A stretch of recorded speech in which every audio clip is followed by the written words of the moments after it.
to new export controls under the Export Control Reform Act are either emerging or foundational, and instead identify all such technologies together as Section 1758 technologies. So can you elaborate on how the Bureau expects this change to speed up efforts to identify technologies significant to U.S. national security?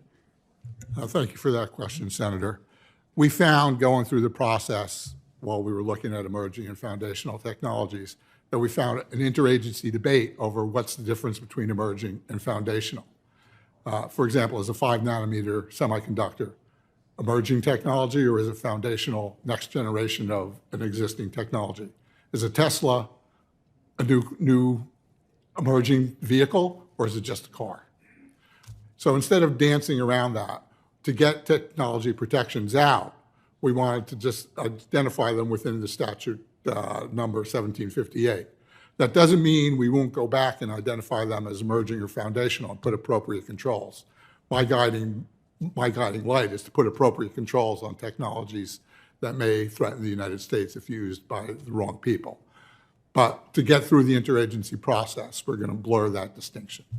So could this lead to a rise in designations of such technologies and an increase in mandatory filings with CFIUS? Would this add more bureaucracy and slow this process down somehow, impeding our national security in being able to identify these technologies? I don't believe so, Senator. Okay. And I've, former DOD rep to CFIUS for 6 years. CFIUS needs to look at technologies for investment, including passive investment under the rules of PhRMA. They can do that using broad categories of technologies, AI, quantum computing. To do an export control, I need a more definitive identification of that technology. What's the algorithm? So, which CFIUS does not need. CFIUS needs to look at a broader scope. So for me, this is an easier way to get the proper controls around technologies that could be used against us while still allowing the processes to work. Thank you. And we talked about this. China is the greatest long-term threat to the United States and democracies around the world, and with their economy and at so many other levels. And it has a clear plan to use all forms of their government, their economy, their military, the industry to really gain that competitive advantage over the United States. My question to you, Undersecretary, is what additional authorities, tell us as you're here today, or resources do you need in order to address this threat that is posed by the Chinese government? I think I have the proper authorities under ECRA, so I don't believe I'm missing any authorities. I'd be remiss, since you asked the question about resources. Look, BIS is a fairly small organization. I could always use more technologists, more enforcement officers, in a larger budget to use some tools that can give us access to supply chain mapping, for example.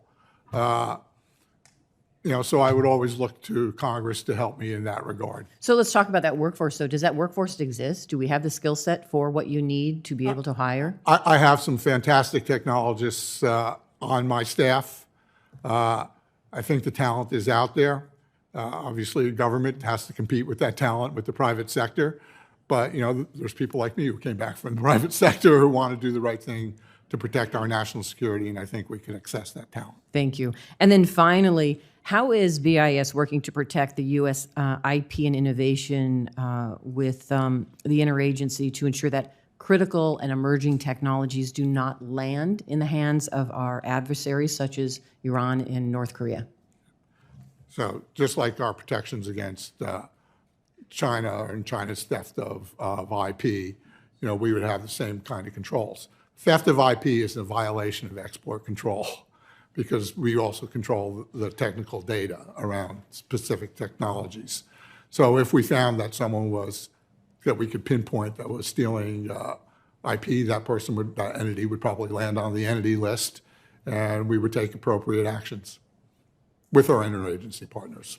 Thank you. Thank you, Mr. Undersecretary, for joining us today. Thank you, Senator Cortez Masto. Senator Toomey's